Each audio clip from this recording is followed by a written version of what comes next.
తీర్థయాత్రల channel ప్రేక్షకులకు శ్రీరామనవమి శుభాకాంక్షలు.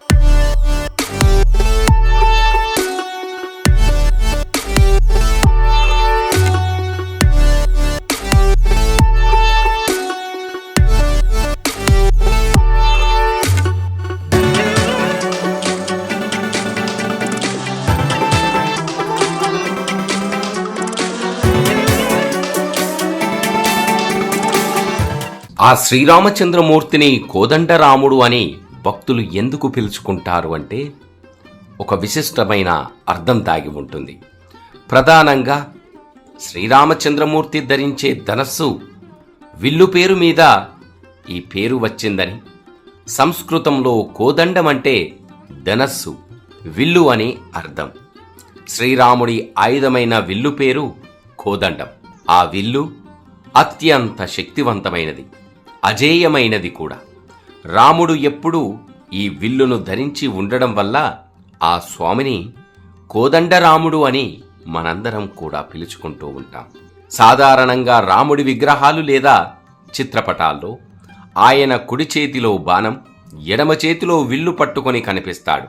ఎడమ చేతిలో విల్లును పట్టుకొని ఉన్న రాముడి రూపాన్ని కోదండరాముడిగా మనందరం పిలుచుకుంటాం, కొలుచుకుంటాం.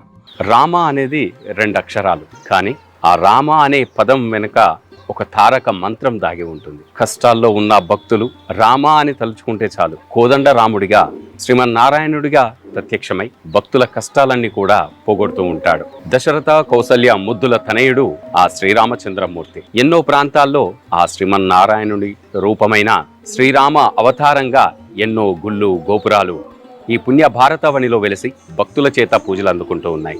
శ్రీరామనవమిని పురస్కరించుకొని తీర్థయాత్రల ఛానల్ ద్వారా ప్రేక్షకులందరికీ కూడా తెలంగాణ రాష్ట్రం కరీంనగర్ జిల్లా కేంద్రానికి కూతవేటు దూరంలో ఉన్న తీగలగుట్ట ప్రాంతంలో వెలిసిన ఒక ఎత్తైన గుట్టపై వెలిసి ఉన్న శ్రీ కోదండ రామాలయంపై ఎన్నో విశేషాలను, ఇక్కడి స్థల పురాణాన్ని, ఆ పురుషోత్తముడికి జరిగే నిత్య పూజ కైంకర్యాలను, శ్రీరామనవమి వేడుకలను కూడా తీర్థయాత్రల ఛానల్ ద్వారా భక్తులమందరం తెలుసుకుందాం.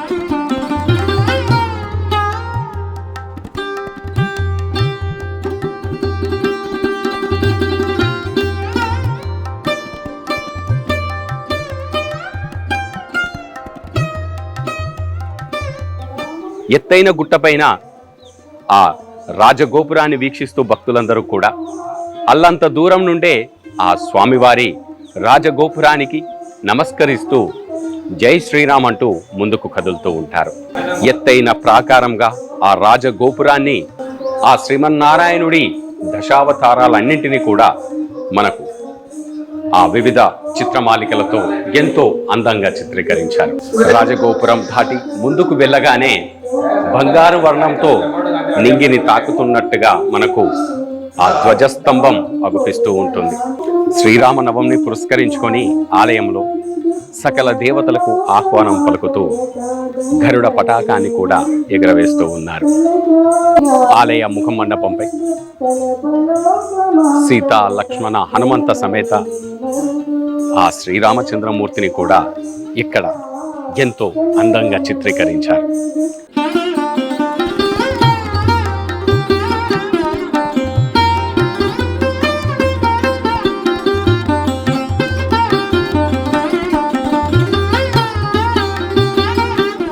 స్వామివారి అంతరాలయంలో వివిధ స్తంభాలపై ఆ స్వామివారి విష్ణు చక్ర ఆకారంలో వివిధ చిత్రమాలికలతో ఎంతో అందంగా చిత్రీకరించారు. ఇక్కడ ఆ శ్రీరామచంద్రమూర్తితో పాటుగా శ్రీ రాజలక్ష్మీదేవి కూడా భక్తుల చేత పూజలు అందుకుంటూ ఉంది. రామచంద్ర స్వామి దర్శనంతో పాటు శ్రీ రాజలక్ష్మీదేవిని కూడా భక్తులు దర్శించుకొని తరిస్తూ ఉంటారు.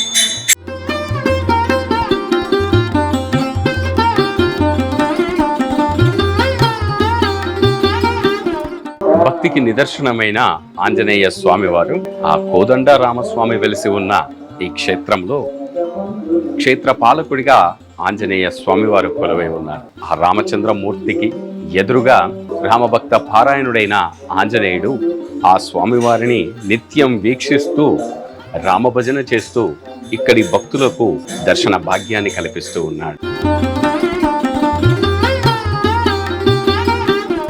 భక్తులందరూ తమ కష్టకాలంలో రామ అనే తారక మంత్రాన్ని భక్తితో జపిస్తే చాలు ఆ శ్రీరామచంద్రమూర్తి కరుణా కటాక్షాలు మెండుగా ప్రసాదించి తనను నిత్యం కొలిచే భక్తులను ఎల్లప్పుడూ కూడా కాపాడుతూ ఉంటాడు.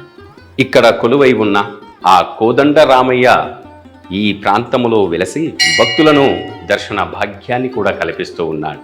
ఆ సీతమ్మ తల్లి ఇక్కడ ఆ రామచంద్రమూర్తికి కుడివైపుగా కొలువై ఉండి భక్తులకు దర్శన భాగ్యాన్ని కల్పిస్తూ ఉంది. ఎక్కడా లేని విధంగా ఆ సిరుల తల్లి శ్రీలక్ష్మీదేవిని మహావిష్ణువు తన కుడివైపుగా ఇక్కడ ఆ తల్లిని కొలువు తీర్చుకొని భక్తులందరికీ కూడా దర్శన భాగ్యాన్ని కల్పిస్తూ ఉన్నాడు. ఎడమవైపున సోదర భావాన్ని ప్రకటిస్తూ లక్ష్మణుణ్ణి, కుడివైపుగా ఆ సీతాదేవి సమేతంగా కూడా భక్తులందరికీ దర్శనాన్ని కల్పిస్తున్న ఆ శ్రీరామచంద్రమూర్తిని వివిధ ప్రాంతాల నుండి తరలి వచ్చిన భక్తులందరూ కూడా కనులారా వీక్షించి మనసారా మొక్కుకొని తమ కోరికలన్నీ నెరవేర్చుమని ఆ కోదండ రాముడికి భక్తితో మొక్కుకుంటూ ఉంటారు. ఎడమ చేతిలో విల్లంబును పూని వజ్రవైడూర్యాలు పొదిగిన కిరీటాన్ని ధరించిన ఆ శ్రీరామచంద్రమూర్తి పచ్చల హారంతో తనను దర్శించుకోవడానికి వచ్చిన భక్తులందరినీ కూడా విశాల నేత్రాలతో వారి పాపాలన్నీ కడుగుతూ తనను కొలిచే భక్తులను సర్వదా కాపాడుతాను అంటూ కూడా తన యొక్క అభయ హస్తంతో ఇక్కడ వెలిసి ఉన్న కోదండ రామస్వామిని నిత్యం వేలాదిగా లక్షలాదిగా భక్తులు తరలివచ్చి ఆ స్వామివారిని దర్శించుకుంటూ ఉంటారు. ఉదయాపూర్వము సాయంకాలం వేళల్లో నిత్యం ఆ ప్రభువుకు నీరాజనాలు పలుకుతూ అర్చకులు ప్రత్యేక పూజలను జరుపుతూ ఉంటారు. స్వామివారి జన్మ నక్షత్రం రోజున ఎన్నో అద్భుతమైన కార్యక్రమాలను చేపడుతూ ఆ స్వామివారికి ప్రత్యేక పూజలను కూడా జరుపుతూ ఉంటారు.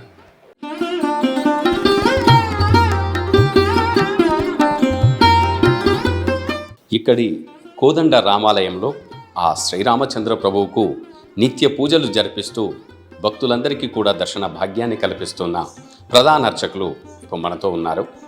ఇక్కడ ఆ కోదండ రామస్వామిగా పూజలు అందుకుంటున్న ఆ స్వామివారి వైభవం గురించి, ఇక్కడి ఆలయ విశేషాల గురించి ఆలయ ప్రధాన అర్చకుల మాటల్లో తెలుసుకుందాం. గురువు గారు నమస్కారం. మీ పేరు, పూర్తి పేరు? పేరు భాస్కరాచార్యులు. ఈ తీగలగుట్టపల్లి గ్రామంలోని కోదండరామస్వామి ఆలయంలో అర్చకులుగా చేస్తున్నాం మేము. సీతాసమేత కొండస్వామి ఆలయం ఇది దాదాపుగా 50 సంవత్సరాల పూర్వం వెలిసిన ఆలయము. ఇది ఏంటి అంటే తీగలగుట్టపల్లిలో వెలిసే కంటే ముందుగా అస్నాపురం అనే విలేజ్, తీగలగుట్టపల్లి కంటే రాకముందు అస్నాపురం విలేజ్ ఎల్ఎండి గ్రామం, డ్యాంలో ముంపు గ్రామం అయిన అస్నాపురం అనే విలేజ్లో ఉన్న అది అప్పుడు 200-300 సంవత్సరాల క్రితమైన పురాతన ఆలయం.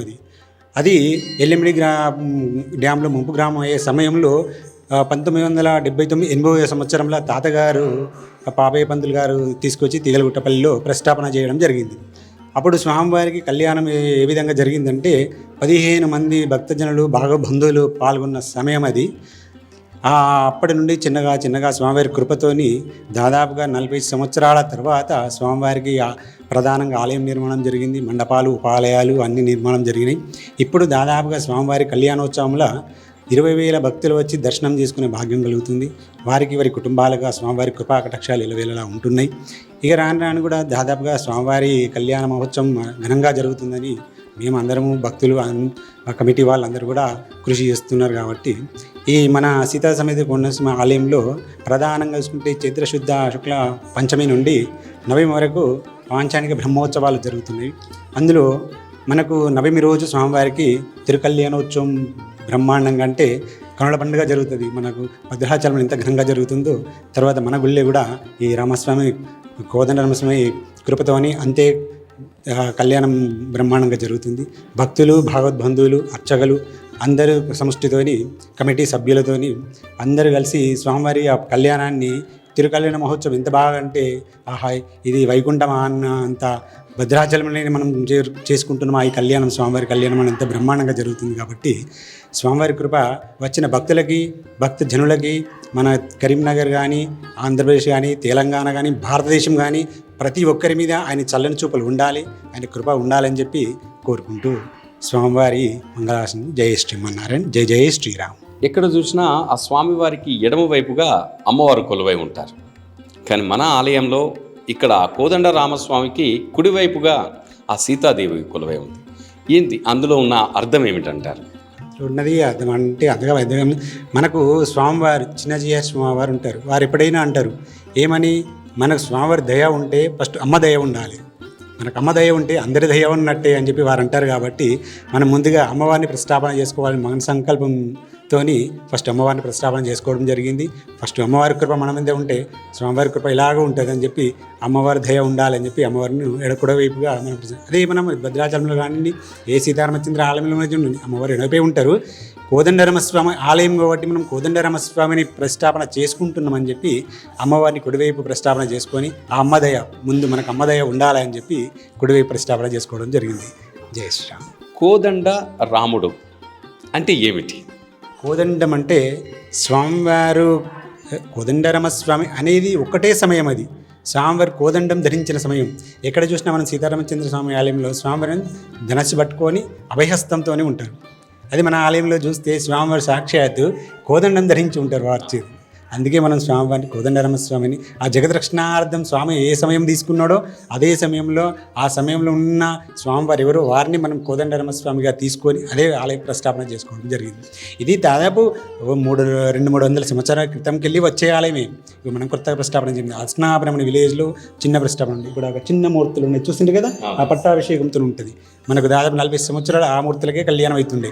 ఇప్పుడు మొన్న ఈ 4 సంవత్సరాల ముందుకెళ్ళి మనం పునఃప్రతిష్టాపన చేసుకున్న ఆలయం కాబట్టి ఈ మూర్తులు, ఉత్సవమూర్తులు, ఈ మూలమూర్తులు ఇవన్నీ మనం మొన్న తర్వాత పూజలు అందుకుంటున్నాయి. మొదలుగా మనకు దాదాపు 40 సంవత్సరాల దేవదేవుడు ఆ స్వామివారి ఆరాధననే, ఆ స్వామివారి కృపని, పట్టాభిషేకం ఆ సీతారామచంద్ర స్వామివారి అమ్మవార్లకే కళ్యాణం జరుగుతుండేది. గురుగారు, ఇక్కడికి వచ్చే భక్తులకు ప్రధానంగా అంటే కోదండ రామస్వామిని దర్శించుకుంటే ఎలాంటి కోరికలు నెరవేరుతూ ఉన్నాయి? స్వామివారి కోరికలు అనేది మనం చెప్పతరం కాదు. దాదాపుగా స్వామివారి కోరికలు అనేది మనసులో ఏది కోరుకుంటుండ్రో మనకు ఈ మనం చెప్పుకునే విషయం కాదు. కానీ కాకపోతే మనకు చెప్పే పిల్లలు కానీ, గర్భిణీ స్త్రీలు కానీ ఆరోగ్యపరంగా చెప్తే మాత్రము స్వామివారు మాకు స్వామివారి దగ్గరికి వచ్చి దర్శనం చేసుకున్న తర్వాత మాకు యూఎస్ వెళ్ళాలంటే వీసాలు వచ్చినాయి. తర్వాత మాకు మంచి జాబులలో మేము సెటిల్ అయినాము. మేము గ్రూప్స్ రాస్తే మాకు జాబ్ వచ్చిందన్న అబ్బాయిలు వచ్చి కానీ, ఈ ఆరోగ్యపరంగా ఉన్న భక్తులు కానీ, ఈ మనకు ఎవరు ఆరోగ్యపరంగా కానీ మన గర్భిణీ స్త్రీలు కానీ ఆ స్వామివారి కృపతో మాకు చల్లగా ఆ పాపైనా బాబైనా పుట్టదే ఆ స్వామివారి కృపకు మేము ఎప్పుడు కృపగా ఉంటామని చెప్పి వాళ్ళు చెప్పడము, అది విన్నా మాకు ఆ జన్మ ధన్యమైందని మేము వినడానికి కూడా మాకు సంతోషంగా అనిపించడం. ఆ స్వామివారి కృప ప్రతి ఒక్కరి మీద ఉంటుంది. కాకపోతే ప్రత్యేకంగా వాళ్ళు ఆరాధన చేసుకుంటారు కాబట్టి వారి మీద కొంచెంగా ఆ స్వామివారి కృప ఉందని మేము కూడా అనుకుంటున్నాం.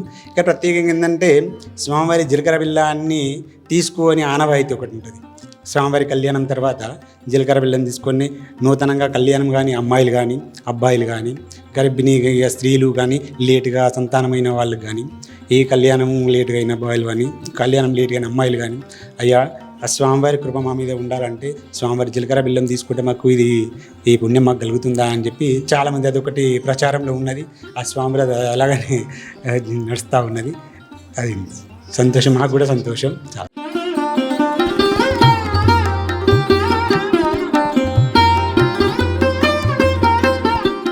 తీగలగొట్టుపల్లి ప్రాంతంలో వెలిసి ఉన్న ఆ కోదండ రామాలయంలో కోదండ రామస్వామిగా వెలిసి ఉన్న శ్రీరామచంద్రుడి గురించి ఇక్కడ అర్చకుల మాటల్లో తెలుసుకుందాం. గురువుగారు నమస్కారం, మీ పేరండి? పూర్మాచలం శ్రీనివాసాచార్యులని. గురువుగారు, ఇక్కడ కొలువై ఉన్న ఆ శ్రీరామచంద్రమూర్తి కోదండ రాముడిగా పూజలు అందుకుంటున్నాడు. ఆ స్వామివారి వైభవం ఇక్కడ ఆలయానికి వచ్చిన భక్తులకు ఎలాంటి శుభాలు జరుగుతాయి, ఆ స్వామివారిని ఎలా కొలుసుకోవాలి, ఆ స్వామివారి యొక్క విశిష్టతను, నిత్య పూజ కైంకర్యాలను, వార్షికోత్సవాలు, బ్రహ్మోత్సవాలు ఇవన్నీ కూడా మా ఛానల్ ప్రేక్షకులకు అందించండి. తీగలగొట్టపల్లి కోదండరామస్వామి దేవాలయము దాదాపు ఒక 40-50 సంవత్సరాల నుంచి ఇక్కడ ఉంటున్నది. ప్రతి శ్రీరామనవమికి ఇక్కడ కళ్యాణం చేసుకుంటూ ఫస్ట్ చిన్నగా ఉండే గుట్ట ఉండే, ఆ గుట్ట మీద ప్రతి సంవత్సరము కళ్యాణం చేసుకుంటూ మళ్ళీ ఇక్కడ ఇంతకుముందు ఉన్న అయ్యగారులు పూజ కళ్యాణం చేసుకుంటూ ఇంటికాడ పెట్టుకుని అలానే చిన్న చిన్న గుడి కట్టేశారు. ఆ గుడి కట్టిపోయి ఇప్పుడు ఇది 4వ సంవత్సరము. 4వ సంవత్సరం నుంచి ఇక్కడ బ్రహ్మోత్సవాలు బ్రహ్మాండంగా నిర్వహించబడుతున్నాయి. ప్రతి నెల పునర్వసు నక్షత్రానికి అభిషేక కార్యక్రమాలు ఉంటాయి. కోదండరాముడు కాబట్టి కోరిన కోరికలు ఇచ్చే కొంగు బంగారమై ఇక్కడ ఈ కోదండరాముడు వెలుస్తూ ఉన్నాడు. కాబట్టి కోదండరాముడిని కోరుకుంటే ఏ కోరికలైనా తీస్తారట. అందుకనే ఇక్కడ భక్తుల నుంచి కోదండరాముడు కోరిన కోరికలు ఇచ్చే కోదండరాముడిగా పూజలు అందుకుంటూ ఉన్నాడు. ప్రతి నెల పునర్వసు నక్షత్రానికి అభిషేకం ఉంటుంది. అలాగే మన మార్గలి తిరుపతి అక్కడ 4 రోజులు ఇక్కడ పారాయణం ఉంటుంది. గోదాదేవి కళ్యాణం ఉంటుంది. అలాగే ఇక్కడ బ్రహ్మోత్సవాలు 6 రోజులు నిర్వహించబడతాయి. ఇక్కడికి ఎంతో మంది భక్తులు వివిధ ప్రాంతాల నుండి తరలి వస్తూ ఉంటారు. ఆ భక్తుల మాటల్లో ఆ స్వామివారి వైభవం గురించి మీకు ఏమనిపిస్తుంది? అంటే వాళ్ళు ఎలాంటి కోరికలతో వస్తారు, ఎలాంటి కోరికలు నెరవేరుతాయి? వారు కోరిన కోరికలు నెరవేరుతున్నాయి కాబట్టి ఇక్కడికి చాలా మంది బస్సులు వస్తూ ఉంటారు. పొద్దున దాదాపు బాగా మంది, సాయంత్రం కొంత తక్కువ ఉంటారు కానీ పొద్దున బాగా మంది వస్తుంటారు. వాళ్ళ కోరికలు తీరుతున్నాయి కాబట్టి వస్తున్నారు ఇప్పుడు వాళ్ళందరూ. ఎలాంటి కోరికలు నెరవేరుతాయి? వాళ్ళు కోరుకోలేక మనకి ఏంటంటే ఏ కోరికైనా ఇస్తాయి. మా గుడికి ఇంతకుముందు సంతానం లేని వారు వచ్చారు. వారు ఇక్కడ కోరుకోగానే వారికి సంతానం లభించింది. ఒక 2-3 మాకు వచ్చినాయి అది కంప్లైంట్స్, సంతానం లభించారు. పెళ్లి కాని అమ్మాయి కూడా వచ్చారు గోదాదేవి కళ్యాణం అప్పుడు. ఆ గోదాదేవి కళ్యాణంలో పాల్గొని కొబ్బరికాయలు ఇస్తామన్నట్టు. వాళ్ళకు కొబ్బరికాయలు జీకాయలు ఇస్తే వారికి పెళ్లి కూడా అయినాయి.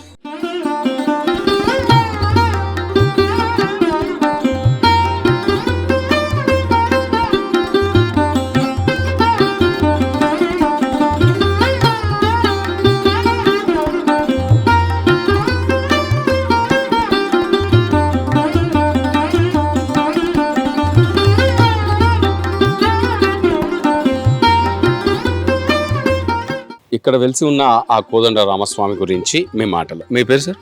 నా పేరు కాశెట్టి శ్రీనివాస్. నేను మాజీ జడ్పీటీసీ, మాజీ కార్పొరేటర్. ఈ కోదండ రామాలయం తిగలగుట్టపల్లి ఫార్మర్ చైర్మన్ను. తిగలగుట్టపల్లిలో ఇది 3 ఎకరాలలో ఈ గుడి యొక్క ఆవరణ విస్తరించి ఉన్నది. దాదాపు 50 సంవత్సరాల నుంచి కూడా ఈ గుట్ట మీద తిగలగుట్ట అంటారు. ఈ గుట్ట మీద బ్రహ్మాండంగా ప్రతి శ్రీరామనవమికి స్వాముల వారి కళ్యాణం జరుగుతూ ఉన్నది. అదేవిధంగా దాదాపు 5 సంవత్సరాల కింద మేము గుడి దాదాపు 5 నుంచి 6 కోట్ల మధ్యలో వెచ్చించి గ్రామస్తులందరూ బయట వ్యక్తులు అందరూ కూడా డొనేషన్ల ద్వారా తీసుకొని ఈ గుడి నిర్మాణం ఇక్కడ చేయడం జరిగింది. అప్పటి నుండి కూడా బ్రహ్మాండంగా ఈ ప్రతి సంవత్సరం శ్రీరామనవమి జరుపుకుంటూ బ్రహ్మోత్సవాలు వార్షికోత్సవం కూడా ఇదే కార్యక్రమంలో మేము 5 రోజులు జరుపుకుంటూ ఉన్నాం. ఈ సంవత్సరం 24 అడుగుల బ్రహ్మాండమైన హనుమాన్ విగ్రహాన్ని కూడా ప్రతిష్ఠ జరుపుకోబోతున్నాం. ఈ విధంగా ఇక్కడ దాదాపు శ్రీరామనవమికి 25,000 నుంచి 30,000 మందికి ఇక్కడ భక్తులు రావడం జరుగుతుంది. భక్తులకు అనుగుణంగా అన్ని సౌకర్యాలు కూడా ఇక్కడ మేము గుడి యజమాని నుంచి జరుగుతాయి. అందరు కూడా మేము భోజనాలు కూడా అరేంజ్ చేస్తాము. అందరు కూడా ఈ విధంగా ముందుకు పోతా ఉన్నాం. అందరూ తిరువట్టపల్లె గ్రామస్తుల సహకారం, ప్రజల సహకారం కూడా బ్రహ్మాండంగా ఉన్నది. దీన్ని ఇంకా ఈ గుడిని అభివృద్ధి చేయాలని చెప్పి ఈ చుట్టూ ఆవరణ కూడా మరి ఇంకా బాగు చేయాలని చెప్పి మేము ముందుకు వస్తూ ఉన్నాం. మరి దానికి శ్రీరామరావు గారి ఆశీర్వాదం కూడా మాకు కావాలి. జై శ్రీరామ్. జై శ్రీరామ్.